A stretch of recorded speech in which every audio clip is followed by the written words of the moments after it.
Hello दोस्तों, कहानी कही अनकही में आपका स्वागत है। कुछ दिन से सुधा के तेवर कुछ बदले से थे। एक शाम जब मैं घर आया तो चहक कर बोली, राघव का फ़ोन आया था, अगले महीने लखनऊ आ रहा है, एक दिन उसे खाने पर बुलाएंगे। पता है, मैं 5 सालों से उससे नहीं मिली। फिर बहुत दिन तक सुधा खोई खोई रहने लगी, खाना बनाते हुए मुस्कुराती, अवनी को तैयार करते हुए उसकी कोई बात नहीं सुनती। एक रात जब उसने सोचा कि मैं सो गया हूँ तो फोटो एल्बम में पुरानी तस्वीरें देख रही थी। मैं स्वयं को आधुनिक विचारों और खुली सोच का व्यक्ति मानता हूँ। 5 साल पहले जब पहली बार सुधा से मिला था तो मैंने स्पष्ट कर दिया था कि हमें अपना अतीत एक दूसरे से छुपाना नहीं चाहिए। मैंने उससे कुछ नहीं छुपाया था। अपने पूर्व संबंधों के बारे में सब कुछ बताने के बाद ही मैंने शादी का प्रस्ताव रखा था।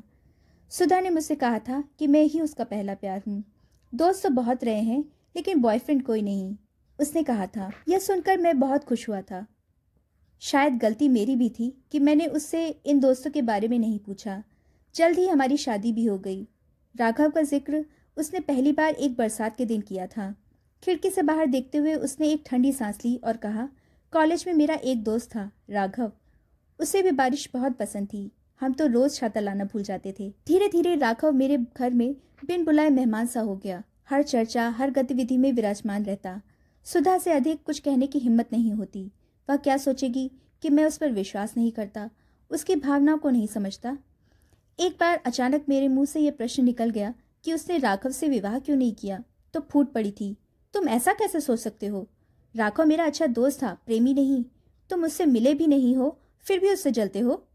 फिर सुधा को मनाने में पूरे 2 दिन लगे थे। उसके बाद मैंने उसे कभी नहीं टोका। कोई पति कैसे सह सकता है कि उसकी पत्नी उसकी तुलना किसी और से करे? सुधा ने राघव से मेरी तुलना कभी खुले शब्दों में नहीं की, लेकिन मन में तो करती होगी। सुधा को यह साधारण सी बात समझ क्यों नहीं आती? और अब तो राघव आ रहा है। मैं ये सोचकर बहुत परेशान हो जाता कि सुधा पर उसकी पकड़ और कस जाएगी। सुधा को मेरी परेशानी नहीं दिखी, लेकिन दफ्तर में कई दोस्तों ने ताड़ लिया कि सब ठीक नहीं है। मैंने टालने की बहुत कोशिश की, लेकिन एक दोपहर को दिल का बोझ सुनील और नम्रता के सामने रख दिया। नम्रता सुनील की पत्नी है और सुधा की थोड़ी बहुत दोस्त भी। वह मेरी बात पर बहुत हंसी, पर सुनील की सहानुभूति ने मरहम का काम किया। सुधा तुमसे बहुत प्यार करती है, तुम्हारा इतना ध्यान रखती है, फिर भी तुम्हें उस पर विश्वास नहीं? नम्रता बोली। विश्वास होगा भी कैसे? सुनील ने टोका। अगर इससे प्यार करती है तो राघव को बीच में क्यों लाती है? अगर वह अपने विचार, अपनी यादें तुमसे इतना खुलकर बांटती है तो सोचो वह तुमसे कितना प्यार करती है। उसे कितना विश्वास है तुम पर कि तुम उसे समझोगे, उसके रिश्ते का गलत मतलब नहीं निकालोगे। लेकिन नम्रता, मतलब निकालने के लिए बचा ही क्या है? मैंने खींच कर कहा। सुधा के मन में राघव ऐसे बसा है कि मैं नहीं जानता सुधा कहाँ खत्म होती है और राघव कहाँ से शुरू होता है। उसके विचार, भावनाएं, शब्द सब राघव के हैं, उनमें मैं कहाँ हूँ? और अगर समय के साथ राघव की छाप धुंधलाने भी लगी हो तो अब तो जनाब आ रहे हैं। तुम्हें स्वयं पर विश्वास नहीं है?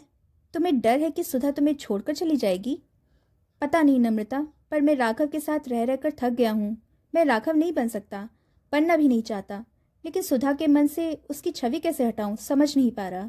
यार, तू दोनों को मिलने ही मत दे। जिन दिनों वह यहाँ आ रहा है तू सपरिवार कहीं घूमने निकल जा। अवनी की भी छुट्टियां हैं, भाभी भी खुश हो जाएंगी। मुझे सुनील का सुझाव पसंद आया। अगले कुछ दिन मैं ही उसके बारे में पूछता रहा। पता चला कि उसकी मौसेरी बहन की शादी है, इसलिए 10 दिनों के लिए आ रहा है। सुधा को बिना बताए मैंने उन्हीं दिनों के लिए छुट्टी की अर्जी दी और मुंबई गोवा जाने का सब प्रबंध भी कर लिया। जानता था सुधा मना नहीं करेगी, कई बार मुझसे गोवा जाने की जिद कर चुकी है। टिकट देखकर सुधा की आंखें चमक उठीं। सरप्राइज पसंद आया? मैंने पूछा। बहुत। मैंने कभी नहीं सोचा था कि तुम ऐसा कुछ कर सकते हो। क्या मतलब?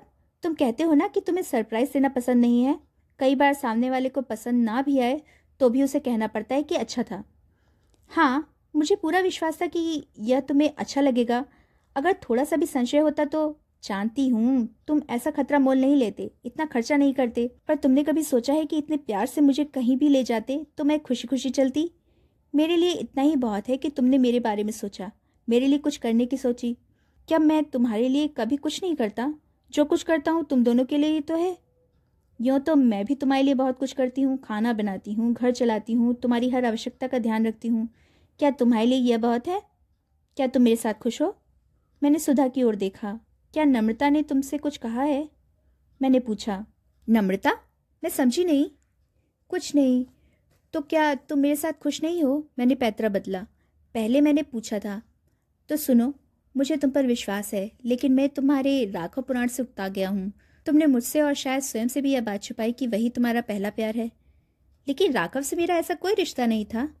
अच्छा, तो तुम उसका गुणगान क्यों करती हो? मेरे रहते उसके बारे में क्यों सोचती हो? मैंने सोचा तुम समझोगे, लेकिन मैं गलत थी। जब राघव से मिलोगे तब तुम्हें अपनी राय बदलनी पड़ेगी। हम तो गोवा जा रहे हैं, उससे कैसे मिलेंगे? ओह, अब समझी, ये सरप्राइज किस लिए था। ठीक है, हम गोवा जाएंगे और आज के बाद मैं तुमसे राघव की कोई बात नहीं करूंगी। अब तुम खुश हो? लेकिन मैं खुश नहीं था, क्योंकि मैं सुधा को अच्छी तरह जानता था कि सुधा की बातों में राघव का निवास हो न हो, उसके अंतर्मन में तो है। मुझसे कुछ कहे न कहे, राघव को वह भूल नहीं सकती। मुझसे कितना भी झूठ बोले, मन ही मन वह राघव को बहुत चाहती है। हम दोनों के बीच एक दूरी सी पनपने लगी। सुधा पहले जैसे दिल खोलकर बात नहीं करती, नाप तोलकर हर शब्द सोच समझकर बोलती।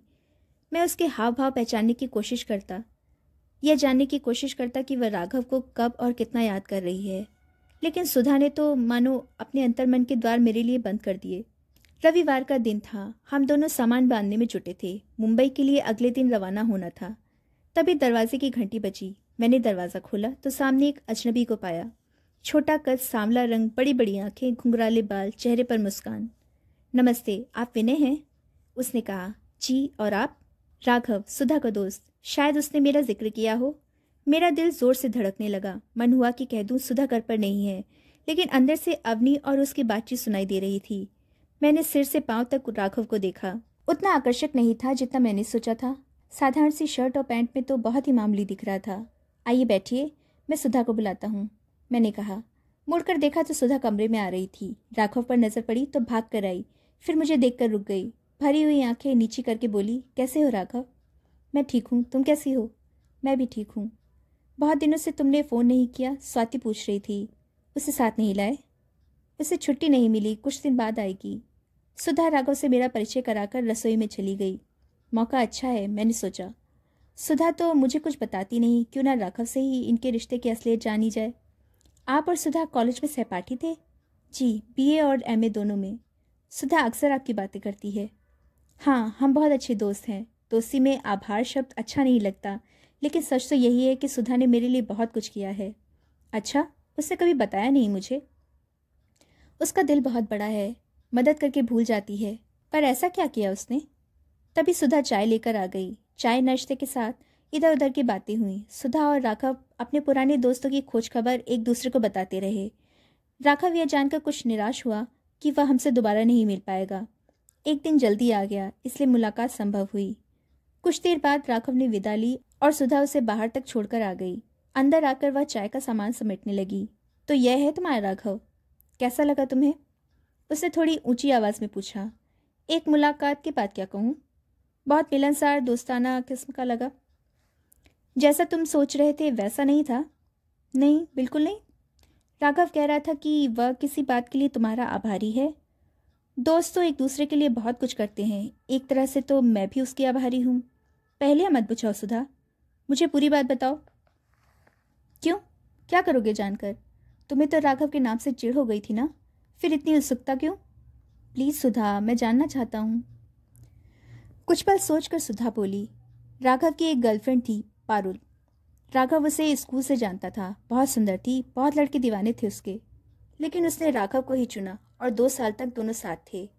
अचानक बीए के अंतिम वर्ष में पारुल की शादी हो गई और वह शहर छोड़कर चली गई। हमने पता करने की बहुत कोशिश की, पर उसके माता पिता कुछ नहीं बताते थे। हमें तो शादी का पता भी शादी के दिन ही चला। हैरानी की बात यह थी कि पारुल ने राघव को भी कुछ नहीं बताया, न शादी के पहले न बाद में। और राघव तो जैसे पागल सा हो गया था, गुमसुम बैठा रहता, हमारे बीच रहकर हमसे कोसों दूर। घर से निकलता लेकिन कॉलेज नहीं आता, सारा दिन अकेले बैठा रहता। खाना पीना पढ़ाई सब छूट से गए थे। एक दिन तो मैंने उसे नींद की गोलियां खरीदते देखा था, पर मौका मिलते ही उसके बैग में से निकालनी थी।